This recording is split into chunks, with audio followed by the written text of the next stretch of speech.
Good morning, Villa fans, and welcome to a reaction to the Champions League draw. Just happened this morning. Villa are playing Club Brugge again, so time for revenge. I'm sure Mings was exceptionally pleased to get this draw and trying to put right what went wrong in Bruges the first time round with his what can we call it? The handball, I don't know what it was, a brain fart or whatever you want to call it. So I think we've got the best draw that we could have wished for. Even out of the four that came out, you had Atalanta and Bruges and Lisbon and Dortmund as the possible teams, and Club Brugge out of those four would have been my pick really. But obviously they've done well to beat Atalanta and get through to this stage. And then obviously Borussia Dortmund have got someone else. I can't remember who they got now in the draw. But yeah, I think we've kind of avoided that. And not looking too far ahead. But if we can get past Club Brugge over two legs, which I fully expect us to do, then we're looking at either Liverpool or PSG, depending on the outcome of that in the sort of the quarters. So yeah, but without jumping too much ahead, obviously Club Brugge are going to be a challenge.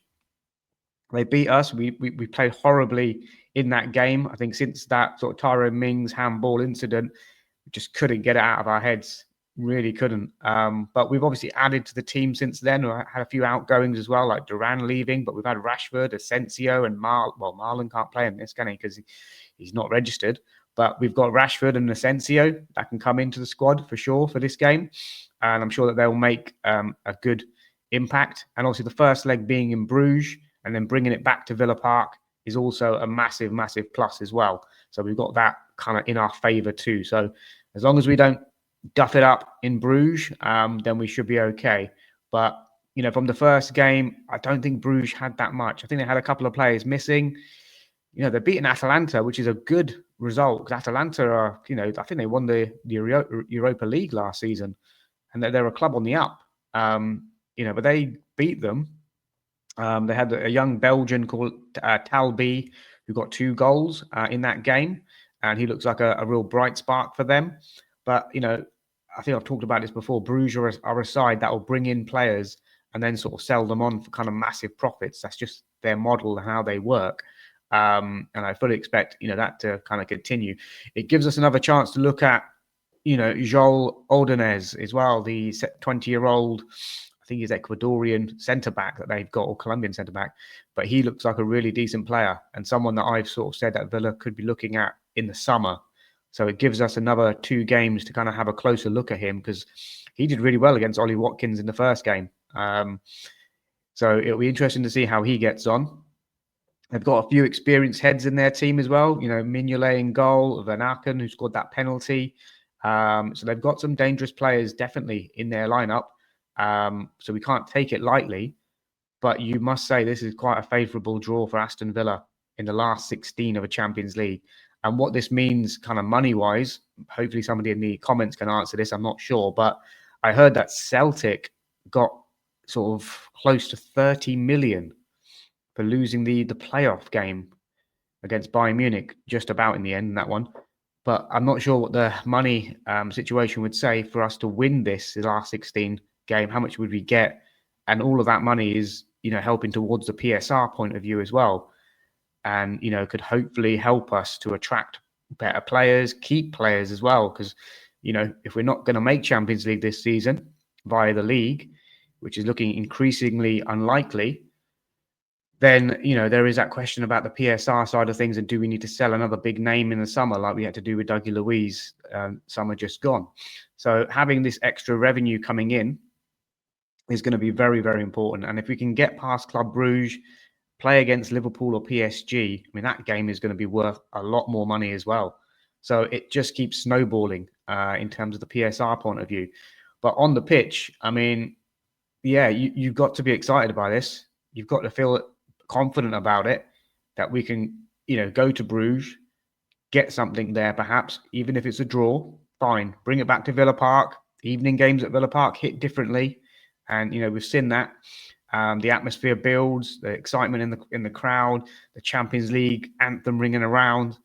If we need to get a win at Villa Park, I'm sure and confident that we can do it. Because because in the evening games it's definitely different than having these 3 o'clock kickoffs like against Ipswich.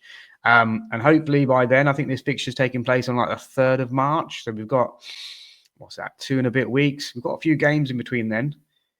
But hopefully it gives time for people like this man in your picture, Boubacar Kamara, to get back to fitness. Ezri Konsa, I'm hoping he's going to be back for Chelsea. Ross Barkley, Onana, Bailey, even, just to get bodies back, into the squad. So yeah, I'm very much kind of looking forward to it. March for us in the Premier League, I think, was only going to have like one Premier League game. But now we've got these 2 Champions League games. I expect us to beat Cardiff in the FA Cup. I do think that's going to be a heavily rotated team, though. So I hope there's no banana skin there. But yeah, so we are looking at quite a busy March now with these 2 Champions League games. I think there's one Premier League game and then a possible FA Cup tie or 2, perhaps. I'm not sure how the fixtures pan out in the FA Cup, actually. But, we've got to now look forward. I'm hoping the result against Liverpool is going to sort of breathe new life and confidence into the team to say that we can do this. We can compete with the best teams in the Premier League and in Europe. We gave Liverpool such a great game. We have to follow that up against Chelsea. That's the kind of worry, I suppose, that can we back it up? Can we follow it up back to back? I'm hoping so. I'm hoping we've got the squad to do it. But this Champions League fixture is really got me kind of excited about, what could happen. So yeah, Club Brugge, we'll take a closer look at them, closer to the time of the game and what their form is saying and, what the players are saying. But as I said, from what I remember from the first game, it wasn't a great game of football. It was kind of shadowed by the Tyrone Mings handball incident, and we didn't seem to be able to clear our heads enough after that. But yeah, I'm sure that Mings will want to get his name on the score sheet and redemption and all that sort of stuff. So it'll be interesting to see, the reaction of the sort of Villa players for this one. But yeah, I think we've got a good chance of progressing to the quarterfinals of the Champions League. That sounds amazing. But, let's not underestimate Club Brugge. But as I said, you have to say this is probably the most favourable draw that we could have got in the last 16 of a Champions League to play Club Brugge, who look okay, but are not anything kind of special. And compared to the teams that we could have got, like a Dortmund, it could have been a different kind of reaction to that because, Dortmund are a good side. They're struggling a little bit as well. But, you would back Villa to beat Bruges over 2 legs. And that's the opportunity that we have now, to get the quarterfinal. And I said, get that extra money in. And yeah, hopefully this will kickstart the season, give a bit of confidence. And going into the last sort of 12 games of the Premier League season, hopefully we can still get 5th position, maybe, if that's still going to be a Champions League. If we get the Europa, we desperately need the Europa League as well. We need some form of European football next season. Ideally, not the Conference League, because that looks horrible to me. And I think that, I want to go into Europa or Champions League, but depends on what happens on Saturday. Need to beat Chelsea. Let's have that game sorted out first. And then we've got Palace on Tuesday, which is quite a quick turnaround. So again, I think bringing off Rashford and Asensio on the hour mark against Liverpool now kind of makes sense, because I think Unai is basically trying to keep them ready and keep them fresh for Chelsea. So I do expect Rashford and Asensio to start, because they had a half an hour break in the Liverpool game. And that's probably what he's doing. He's probably planning the games. So wouldn't surprise me to see a strong, lineup against Chelsea. And then the Palace game might be a little bit of rotation. You might see Ramsey and Marlon kind of starting for that one.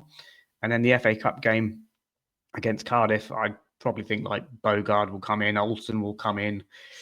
We'll see mass sort of changes for that game, especially with the key personnel. I don't think Watkins will be risked for that one.